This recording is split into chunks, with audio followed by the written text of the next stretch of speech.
Occupational therapists help kids improve their motor skills, whether it's overall coordination or fine motor skills for handwriting legibility, for example.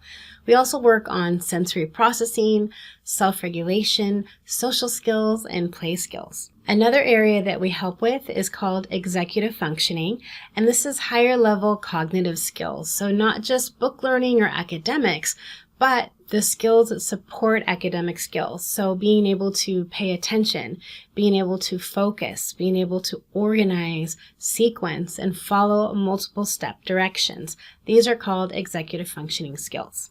My name is Jessica McMurdy from playitforwardtherapy.net. I'm a pediatric occupational therapist and the owner at Stepping Stones Therapy Network. So let's dive into the checklist. If your student is experiencing any of the things that I mentioned in the checklist, or if it's interfering with your child's participation or their success at school, or their confidence in the classroom, then occupational therapy intervention may be helpful. The primary goal of occupational therapy is to find ways to help kids be more successful, whether it be skill practice or providing accommodations or modifications to set them up for success. Now, many parents worry about their child being labeled. However, this is not the point of an occupational therapy evaluation. We look at function. So no matter what you call it, we're going to help your child perform better in the areas that they need to be more successful in. Everybody has strengths and weaknesses and something that they do need to work on, and it's better to address these things now before they become big problems,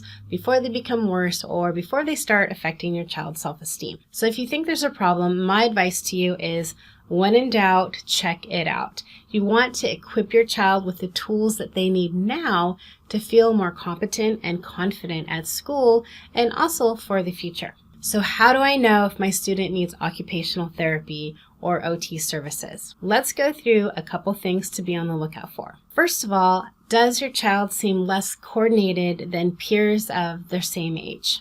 Do they need more practice than other children to learn new skills? Have you noticed if your child is overly active, if they have trouble slowing down, or if they have difficulty with self-calming or being able to regulate their activity level? Have you noticed difficulties following multiple step directions or staying focused? How about overreacting to touch, taste, sounds, or certain smells and having reactions that are much bigger or more than you would expect? Do they have any challenges with changes in routine or transitioning from one activity to the next? Have you noticed that your child has difficulty focusing their attention, or perhaps sometimes they get over-focused and they're unable to shift their attention to the next task? Do they not really enjoy jumping or swings or having their feet off the ground? Or are they having difficulty safely navigating play equipment? Or maybe they're the opposite and they're taking excessive risks and they have poor impulse control. When it comes to fine motor skills, does your child dislike handwriting? Do they tend to avoid writing tasks? Or do they hold their pencil with an awkward or inefficient pencil grasp? Do they ever tire really quickly or show poor endurance for written work or complain about hand fatigue? Or do they ever have difficulty coloring within the lines? They might break pencils or crayons, or perhaps they write with really heavy pressure or too lightly.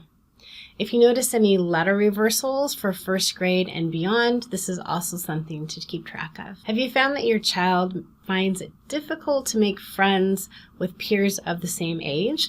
Perhaps they might prefer playing with adults or kids that are younger than them. Do you ever notice that your child gets easily frustrated or gives up really easily? Have you noticed that it's affecting their self-esteem or they're lacking confidence to be able to try new things or be able to finish things? So if you find your child is experiencing some of these challenges, or if it's really affecting his or her level of performance at school, or if you feel like their confidence is suffering, then I would highly encourage you to have your child assessed. And if you're ready for this next step, I encourage you to contact your home school. You can also ask your pediatrician or your primary care provider, or if you're local here, definitely come visit us at Stepping Stones Therapy Network and we'll help you get started. If you found this school-age occupational therapy screening checklist helpful, then make sure to like and subscribe and hit the notification bell so you don't miss out on any future developmental tips for your kiddos.